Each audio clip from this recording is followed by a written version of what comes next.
అదే టెక్స్టైల్ బిజినెస్కి వెళ్ళిపోతారు. కానీ ఈయన ఏం చేశారంటే ఆ ఒక్క మిల్లు మూసి ఇంచుమించు 10 మిల్లులు తయారు చేశాడు. తయారు చేసి ఏమన్నాడంటే ఓకే, ఒకటి చేశాను మీరు తగలబెట్టారు, ఇప్పుడు 10 చేశాను 10 తగలబెట్టండి అనేటువంటి ఛాలెంజ్ని విసరగలిగాడు. ఎందుకు అంటే he was following his passion. ఎవరైనా వారి యొక్క ప్యాషన్ ఫాలో అవుతున్నప్పుడు ఎన్ని మరి నిరుత్సాహకరమైనటువంటి పరిస్థితులు, ఎన్ని ప్రతికూలమైనటువంటి పరిస్థితులు వచ్చినప్పటికీ కూడా, ఎంత ప్రతిఘటన వచ్చినప్పటికీ కూడా వారు కుంగిపోరు, ముందుకు వెళ్తూ ఉంటారు. అలా ఒక మిల్లుతో మొదలై అనేక మిల్లులతో మొదలై దానికి ఒక మంచి ట్యాగ్ లైన్ కూడా తెచ్చుకున్నాడు ఆయన, ఓన్లీ విమల్ అని మీరు వినే ఉంటారుగా.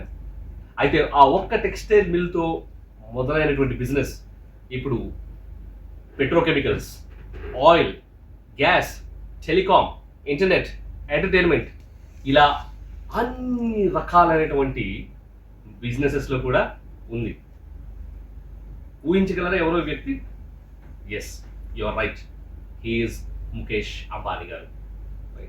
ఎందుకు ఆయన తీసుకున్నామంటే he was following his passion. Second example ఇంకోటి చెప్తాను నేను. ఈయన చాలా ఇంట్రోవర్టెడ్గా ఉండేవాడు. ఎంత ఇంట్రోవర్టెడ్గా ఉండేవాడు అంటే వాళ్ళ మమ్మీ ఇతరుల ఫ్రెండ్స్ అందరినీ పిలిపించి మా యొక్క అబ్బాయిని మీరు కూడా మీ యొక్క గ్యాంగ్లో తీసుకోండి, వాళ్ళని కూడా మీతో పాటు కలుపుకోండి, కాస్త మాట్లాడించండి అని చెప్పేది. ఈ అబ్బాయి ఎక్స్ట్రావర్ట్గా కాస్త అందరితో మాట్లాడడం కోసం వాళ్ళ మమ్మీ ఏం చేసేదంటే ఇంట్లో పార్టీస్ అరేంజ్ చేస్తుంటుంది. కానీ ఇతనికి ఎప్పుడు కూడా ఒక్కడే ఉండడం ఇష్టము, పుస్తకాలు చదవడం ఇష్టము, కోడింగ్ చేయడం ఇష్టము, మ్యాథమెటిక్స్ సాల్వ్ చేయడం ఇష్టము. అలా మెల్లమెల్లగా ఆ కోడింగ్ అలా పట్టుకుని కోడింగ్ చేయడంలో ఆయన నిద్రాహారాలు లేకుండా కూడా కంటిన్యూస్గా చేయగలిగేవాడు. ఇష్టం. సో మేబీ ప్యాషన్ ఏంటి అంటే బిజినెస్ చేయడం అనేది ప్యాషన్ అనుకుందాం. అయితే ఈయన ఏం చేశాడు, బిజినెస్ స్టార్ట్ చేసే ముందు యెమెన్ అనేటువంటి దేశంకి వెళ్ళి అక్కడ ఉద్యోగం చేయడం మొదలుపెట్టాడు. అయితే పొద్దున నుంచి సాయంత్రం వరకు ఉద్యోగం చేస్తూనే ఉన్నాడు. కానీ సాయంత్రం వచ్చాక ఆ తపన లేదు, నేనంటూ ఏదైనా స్వతహాగా మొదలు పెట్టాలి, నేనంటూ ఏదైనా ఒక పరిశ్రమను పెట్టాలి, నేనంటూ ఒక గొప్ప ధనవంతుని కావాలి అనేటటువంటి ఒక ఆశ. మరి అటువంటి ఆశ ఉండడానికి ఉంది. కానీ మరి జ్ఞానం లేని మూలాన ఏం చేశాడంటే ఈయన 9 to 5, 9 to 6 జాబ్ చేసేవాడు. 6 o'clockకి తన యొక్క అకామిడేషన్కి వచ్చి బిజినెస్ మ్యాగజైన్స్ చదవడం మొదలుపెట్టేవాడు, ఇంగ్లీష్ నేర్చుకునేవాడు, ఫినాన్షియల్ టర్మ్స్ నేర్చుకునేవాడు, ప్రాఫిట్ అండ్ లాస్ స్టేట్మెంట్ అంటే ఏంటో తెలుసుకునేవాడు, క్యాష్ ఫ్లో స్టేట్మెంట్స్ ఏంటో తెలుసుకునేవాడు, అసెట్స్ ఏంటి, లయబిలిటీస్ ఏంటో తెలుసుకునేవాడు. ఇవన్నీ కూడా ఆయన చదువుకునేవాడు, అవగాహన చేసుకునేవాడు. ఎక్కడెక్కడైనా మరి సందేహాలతో ఆయన ఉండిపోయి ఉంటే తన యొక్క సహచరుల్ని, తన యొక్క ఉన్నతాధికారుల్ని అడిగి మరీ తెలుసుకునేవాడు. మంచిగా ఇంగ్లీష్ కానీ, ట్రేడ్ కానీ, బిజినెస్ కానీ అన్ని మ్యాగజైన్స్ ఇవన్నీ చదువుకుని నేర్చుకుని ఇంచుమించు 30 సంవత్సరాలు 1932 నుంచి 62 వరకు ఈయన ఒక ఎంప్లాయీగా వర్క్ చేశాడు. ఇంకా 62లో ఆయన డిసైడ్ అయింది ఏంటంటే లేదు, my ikigai is to do business, my ikigai is to make money అన్న ఉద్దేశంతో ఇండియాకి వచ్చేసాడు. వస్తూనే యెమెన్లో తర్వాత అక్కడ ఏ విధంగా ఆయన వర్క్ చేశాడో దాని మీద కాస్త పట్టు సాధించి మొట్టమొదటిగా యార్న్ ఇంపోర్టింగ్ బిజినెస్ మొదలుపెట్టాడు. యార్న్ అంటే కాటన్ యార్న్, మీకు తెలిసే ఉంటుంది. యార్న్ ఇంపోర్టింగ్ బిజినెస్ మొదలుపెట్టాడు. యార్న్ ఇంపోర్టింగ్ బిజినెస్ మొదలుపెట్టాక మెల్లగా యార్న్ అనేది బేసికలీ ముడి సరుకు, రా మెటీరియల్. ఆ సప్లై చైన్లో చూసుకున్నట్లయితే, ఆ వాల్యూ చైన్లో చూసుకున్నట్లయితే ఈ యొక్క యార్న్ని తీసుకుని, ఆ ముడి సరుకుని తీసుకుని మరి టెక్స్టైల్స్ తయారు చేస్తారు. మెల్లగా టెక్స్టైల్ మిల్లు కూడా ఆయన పెట్టడం మొదలుపెట్టాడు. అయితే ఈ టెక్స్టైల్ మిల్లు పెడుతున్నప్పుడు అప్పటికే ఇంచుమించు ఒక 10 టెక్స్టైల్ మిల్స్ ఉన్నాయి ఆ యొక్క ప్రాంతంలో. అయితే ఈయన కూడా మిల్లు పెట్టేటప్పటికి మిగతా 10 మంది కూడా ఏం చేశారంటే మా దగ్గర మాకు కాంపిటీషన్గా మిల్లు. ఇప్పుడు second filter very very important filter. ఏంటి ఆ ఫిల్టర్ అంటే మీకున్నటువంటి ఆ యొక్క ప్యాషన్కి ఈ యొక్క లోకంలో ఆపర్చునిటీ ఉందా, మార్కెట్లో అవకాశం ఉందా. ఉదాహరణకు మీకు టీచింగ్ అనేది ఇష్టం అనుకుందాం, ఓకే, లేదా డిజైనింగ్ అనేది మీకు ఇష్టం అనుకుందాం, లేదా ఒక మంచి యానిమేటెడ్ వీడియోస్ చేయడం మీకు ఇష్టం అనుకుందాం. దాంట్లో స్కిల్ కూడా మీకు ఉందనుకుందాం.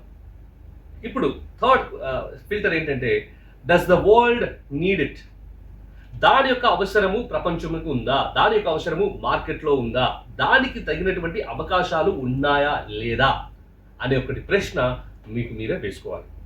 కొన్ని సందర్భాల్లో వీటి యొక్క సమాధానాలు మీకు వెంటనే తెలియకపోయి ఉండొచ్చు, కానీ దీనికి కావాల్సినటువంటి మార్కెట్ రీసెర్చ్ మీరు చేయాలి.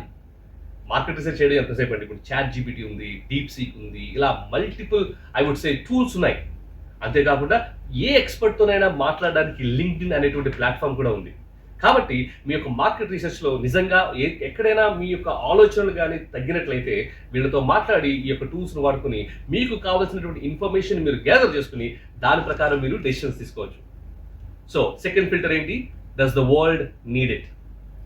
అందులో మళ్ళీ ఎస్, నా స్కిల్, ఈ యొక్క స్కిల్ కానీ ఈ యొక్క ప్యాషన్ కానీ ప్రపంచానికి అవసరము అనేటటువంటి నిశ్చయత మీలో ఉందనుకోండి, అనేటువంటి గాఢమైనటువంటి కాన్ఫిడెన్స్ మీలో ఉందనుకోండి, వెంటనే ఎంత మార్కులు ఇస్తారు? Yes, you are right, 5 marks దానికి ఎదురుగా వేయండి. లేదు, దీనివల్ల అవసరం ఏమీ లేదు అనే మీకు ఆలోచన వచ్చిందనుకోండి, 0 మార్కులు వేయండి. అవసరమే కానీ కొంచెం నాకు తెలియదు, తర్వాత నేను చూస్తాను చేస్తాను అని అనుకున్నారనుకోండి, 3 మార్కులు వేయండి. అలా మీకున్నటువంటి ప్యాషన్ ఎదురుగా మొదటి ఫిల్టర్లో స్కిల్ ఉందా అనే దాని ప్రకారం మార్కులు వేసుకున్నారు. రెండోది ప్రపంచానికి దీని యొక్క ఆవశ్యకత ఉందా అనేది మార్కులు వేసుకున్నారు. ఇప్పుడు అన్నిటికంటే చాలా ముఖ్యమైనది మూడో ఫిల్టర్. ఏంటి ఆ మూడో ఫిల్టర్ అంటే, ఓకే ప్రపంచానికి అవసరం ఉంది సరే, కానీ ఈ యొక్క సర్వీసెస్కి లాభాలేంటి, విశేషాలేంటి, ఏ విధంగా స్టెప్స్ తీసుకుని ముందుకు వెళ్ళాలి అని ఈ వారం నుంచి మనం చెప్పుకున్న రీతిగా 1 by 1 టాపిక్ మనం కవర్ చేసుకుంటూ మీ యొక్క డ్రీమ్ని చేరుకునే దిశగా మనందరం కలిసి ప్రయాణం చేద్దాం. మరి ముఖ్యంగా గమనించినట్లయితే ఏదైనా బిజినెస్ కానీ ఏదైనా ఎంటర్ప్రైజ్ కానీ పెట్టాలనుకుంటే మొట్టమొదటిగా మొదలయ్యేది ఎక్కడో తెలుసా? ఐడియా. ఒక ఐడియా మన జీవితాన్నే మార్చేస్తుంది అంటారు కదా, కానీ నేను దీనిని చిన్నగా మారుద్దాం అనుకుంటున్నాను. మొదలవ్వాల్సింది ఐడియాతో కాదు కానీ ప్రాబ్లంతో. ఏ ప్రాబ్లం సాల్వ్ చేయగలిగితే మనం దాని నుంచి ఒక బిజినెస్ మోడల్ బిల్డ్ చేయగలం, ఏ ప్రాబ్లం సాల్వ్ చేయగలిగితే కస్టమర్స్కి ఒక బెటర్ ఎక్స్పీరియన్స్ ఇవ్వగలము, ఏ ప్రాబ్లం మనం పిక్ చేసుకుని సాల్వ్ చేస్తే స్కేలబిలిటీని మనం దాని ప్రకారం పెంచుకోగలం అనేది మనం ఈరోజు చూసుకుందాం. అయితే మీరు అనుకోవచ్చు, ఇప్పటి వరకు ప్రపంచంలో అనేక మంది ఉన్నారు కదా, అనేక ఐడియాలు వచ్చే ఉంటాయి కదా, మరి నా ఐడియాలో కొత్తదనం ఏముంటుందో అనే ఒక ఆలోచన మీలో కలిగి ఉండే ఉండొచ్చు. అయితే ఇక్కడ నేను ఒకటి చెప్దాం అనుకుంటున్నా. ఏమిటి అంటే, నెంబర్ 1, మీకు వచ్చిన ఐడియా ప్రపంచంలో చాలా మందికి ఆల్రెడీ వచ్చే ఉంటుంది.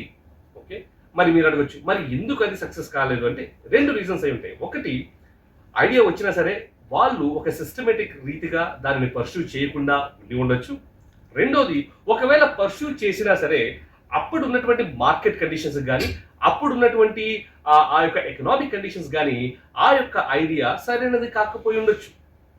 అదే ఐడియా మీరు ఇప్పుడు తీసుకుని దానిని వినూత్నమైనటువంటి పద్ధతిలో, అనగా ఇన్నోవేటివ్గా దానిని మీరు ఆఫర్ చేయగలిగితే డెఫినెట్లీ మీరు సక్సెస్ అయ్యే అవకాశాలు చాలా చాలా ఎక్కువ ఉన్నాయి.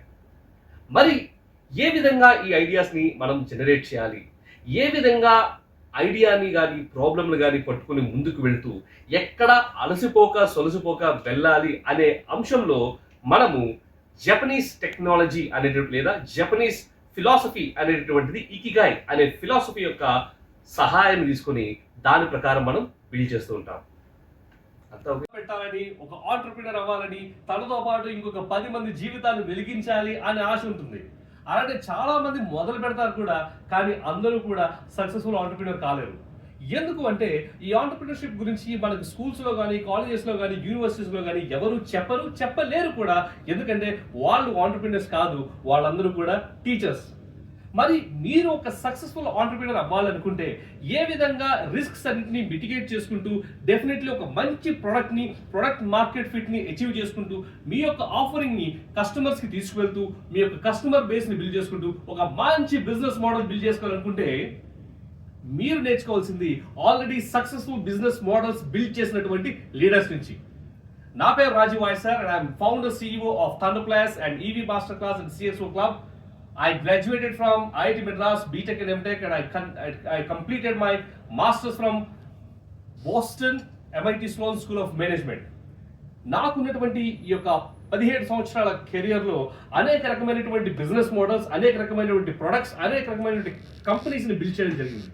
నాకున్నటువంటి ఈ యొక్క ఎక్స్పీరియన్స్ అంతటినీ కూడా క్లుప్తంగా తీసుకొని వచ్చి ఏ విధంగా మీరు ఒక సక్సెస్ఫుల్ ఆంటర్ప్రినర్ అవ్వాలో అనే దానికి సరైనటువంటి ఫ్రేమ్ వర్క్స్ తీసుకొని వచ్చి HMTV ద్వారా జోష్ టాక్స్ విత్ రాజీవ్ వైఎస్ఆర్ అనే ఒక ప్రోగ్రామ్ ద్వారా మిమ్మల్ని అందరినీ కూడా సక్సెస్ఫుల్ ఆంటర్ప్రినర్ గా చేయాలన్నదే మా యొక్క ముఖ్య ఉద్దేశం. ఇదే మాడ్యూల్స్ ISB హైదరాబాద్ లో కూడా మేము టీచ్ చేయడం జరుగుతుంది. మరి ఇంకెందుకు, ఈ యొక్క ప్రోగ్రామ్ ని ఎప్పటికప్పుడు మీరు ఫాలో అవ్వండి.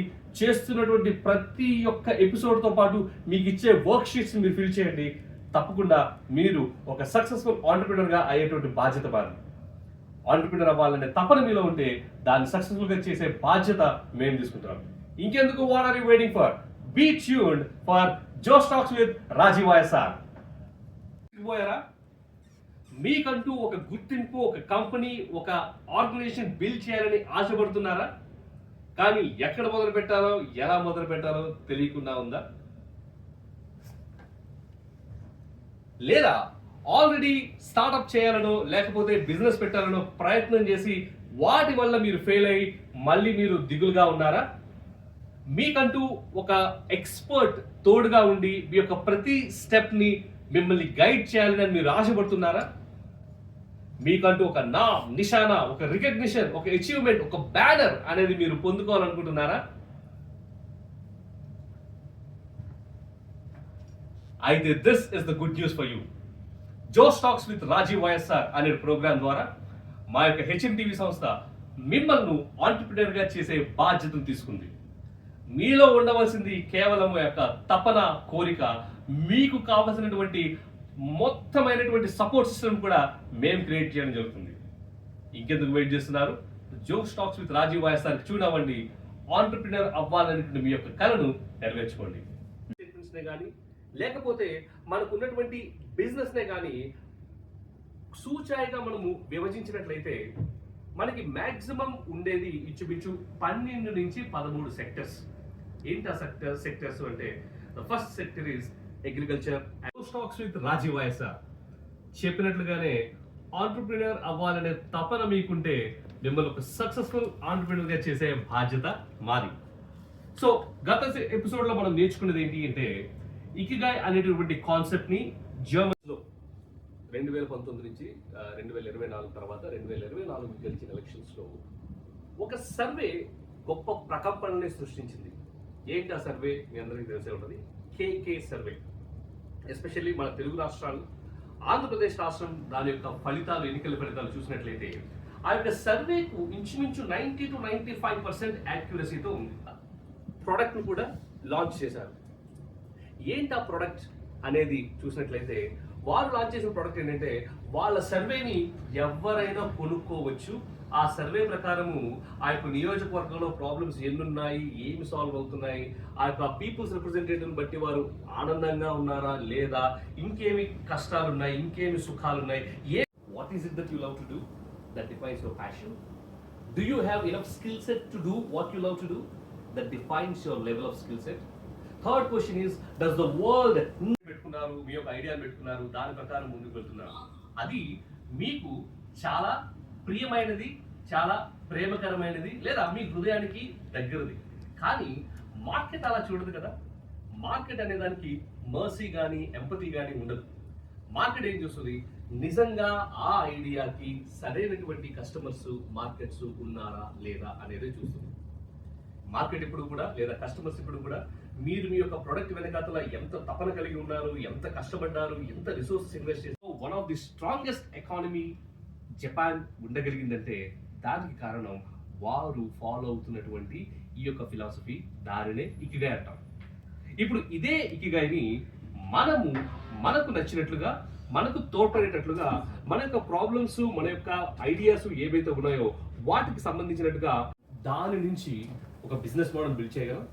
ఏ ప్రాబ్లమ్ సాల్వ్ చేయగలిగితే కస్టమర్స్కి ఒక బెటర్ ఎక్స్పీరియన్స్ అంటే, నెంబర్ 1, మీకు వచ్చిన ఐడియా ప్రపంచంలో చాలా మందికి ఆల్రెడీ వచ్చే ఉంటుంది. ఓకే, మరి మీరు అడగచ్చు, మరి ఎందుకు అది సక్సెస్ కాలేదు అంటే 2 రీజన్స్ అయి ఉంటాయి. ఒకటి, ఐడియా వచ్చినా సరే వాళ్ళు ఒక సిస్టమేటిక్ రీతిగా దానిని పర్సూ చేయకుండా ఉండి ఉండొచ్చు. చాలా చాలా ఎక్కువ ఉన్నాయి. మరి ఏ విధంగా ఈ ఐడియాస్ని మనం జనరేట్ చేయాలి, ఏ విధంగా ఐడియాని కానీ ప్రాబ్లమ్ని కానీ పట్టుకుని ముందుకు వెళ్తూ ఎక్కడ అలసిపోక సొలసిపోక వెళ్ళాలి అనే అంశంలో మనము జపనీస్ టెక్నాలజీ అనేటువంటి లేదా జపనీస్ ఫిలాసఫీ అనేటువంటిది ఇకిగాయ్ అనే ఫిలాసఫీ యొక్క అనేది చూసినట్లయితే అది జపాన్ దేశంలోని జపాన్ దేశీయుల్లో ఉంది. అంతేకాకుండా ఓవరాల్ గా who is the most laborious population అంటే ఎవరు ఏ జనాభా ఎక్కువగా శ్రమిస్తారు అనేది కూడా చూసినట్లయితే మొట్టమొదటిగా అందులో ఉన్నటువంటి దేశం ఏమిటి అంటే అనేది ఎవరి దగ్గర ఎక్కువ ఉంది అనేది చూసినట్లయితే అది జపాన్ దేశంలోని జపాన్ దేశీయుల్లో ఉంది. అంతేకాకుండా ఓవరాల్ గా who is the most laborious population అంటే ఎవరు ఏ జనాభా ఎక్కువగా శ్రమిస్తారు అనేది కూడా చూసినట్లయితే మొట్టమొదటిగా అందులో ఉన్నటువంటి దేశం ఏమిటి అంటే జపాన్ దేశం. మరి ఆ యొక్క ఒకటో ప్రపంచ యుద్ధం, రెండో ప్రపంచ యుద్ధంలో హిరోషిమా, నాగసాకి లాంటి పట్టణాలు అణు బాంబులతో చిన్న భిన్నమయ్యేటప్పటికీ కూడా ఇప్పుడు ప్రపంచంలో one of the strongest economy Japan ఉండగలిగిందంటే దానికి కారణం వారు ఫాలో అవుతున్నటువంటి ఈ యొక్క ఫిలాసఫీ, దారినే ఇకిగాయ్ అంటాం. ఇప్పుడు ఇదే ఇకిగాయ్ని మనకు నచ్చినట్లుగా, మనకు తోడ్పడేటట్లుగా, మన యొక్క ప్రాబ్లమ్స్, మన యొక్క ఐడియాస్ ఏవైతే ఉన్నాయో వాటికి సంబంధించినట్టుగా ఏ విధంగా చేసుకుందాం అనేది మనం నేర్చుకుందాం. సరే, అనేది ఎవరి దగ్గర ఎక్కువ ఉంది అనేది చూసినట్లయితే అది జపాన్ దేశంలోని జపాన్ దేశీయుల్లో ఉంది. అంతేకాకుండా ఓవరాల్ గా who is the most laborious population అంటే ఎవరు ఏ జనాభా ఎక్కువగా శ్రమిస్తారు అనేది కూడా చూసినట్లయితే మొట్టమొదటిగా అందులో ఉన్నటువంటి దేశం ఏమిటి అంటే జపాన్ దేశం. మరి ఆ యొక్క ఒకటో ప్రపంచ యుద్ధం, రెండో ప్రపంచ యుద్ధంలో హిరోషిమా, నాగసాకి లాంటి పట్టణాలు అణు బాంబులతో చిన్న భిన్నమయ్యేటప్పటికీ కూడా ఇప్పుడు ప్రపంచంలో one of the strongest economy Japan ఉండగలిగిందంటే దానికి కారణం వారు ఫాలో అవుతున్నటువంటి ఈ యొక్క ఫిలాసఫీ, దారినే ఇకిగాయ్ అంటాం. ఇప్పుడు ఇదే ఇకిగాయ్ని మనకు నచ్చినట్లుగా, మనకు తోడ్పడేటట్లుగా, మన యొక్క ప్రాబ్లమ్స్, మన యొక్క ఐడియాస్ ఏవైతే ఉన్నాయో వాటికి సంబంధించినట్టుగా ఏ విధంగా చేసుకుందాం అనేది మనం నేర్చుకుందాం. సరే.